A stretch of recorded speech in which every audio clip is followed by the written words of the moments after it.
Hi, Mr. Casas. Tomasito, my friend, how are you? Fine, thank you. Oh, this is the gentleman I've been talking to you about. His name is Pepito Manaloto and his friend Patrick. Hello. Oh. Hello. Hello. Boa tarde. Ajuda-me com comida e vinho. Ano daw? Sabi ko, magandang hapon. Kumain muna kayo. Yun, naiintindihan ko. Kakain muna ako. Sige, sige. Sit down, Pepito. Salamat. Nakakapag-Tagalog ka pala. Of course, my mom is a Filipina and my dad's a Portuguese. Kaya pala. Pwede tayong mag-usap ng Tagalog? Actually, mas Tagalog ako. But I speak Portuguese para makmukhang authentic. You know, bom para negosyo is good for business. Oh. I know you understand. Oo nga, oo. Naiintindihan ko. So, I heard you're in the water business? Yes, as a matter of fact, Pepito owns the largest water bottling company in the Philippines. PM Mineral Water. Oh, I've heard that. It's a miracle na nakilala ko tong si Tommy. All right, thank you. But there's also another miracle about to happen. Changing water into wine. Witty mo dun, I know, right? So, let's make more wine. Let's make things happen. Let's close this deal. Not so fast, Tomasito. I have one request first, bago ako mag-decide.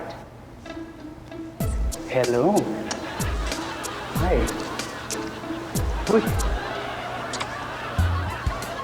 I want your help for a photo shoot ng products namin with these girls as the models. If that goes well, we can do some business. That won't be a problem. Pepito's a great marketing team that can handle that.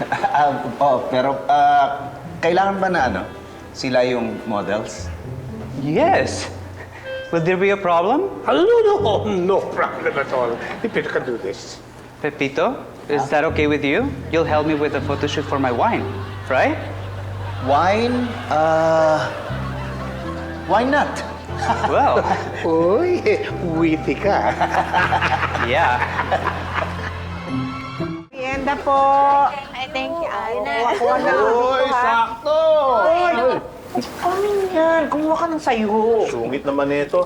Bali, mas marami naman to. Ay, saan galing yan? Doon sa yung wine tasting party na pinuntahan namin, daming pagkain kaya sabi ko, sige na, mag-uwi ka na. Ano, kamusta yung pinuntahan niyo, okay? Okay na okay. Talaga? Okay yung wine ni Mr. Casas. Masarap. Ha?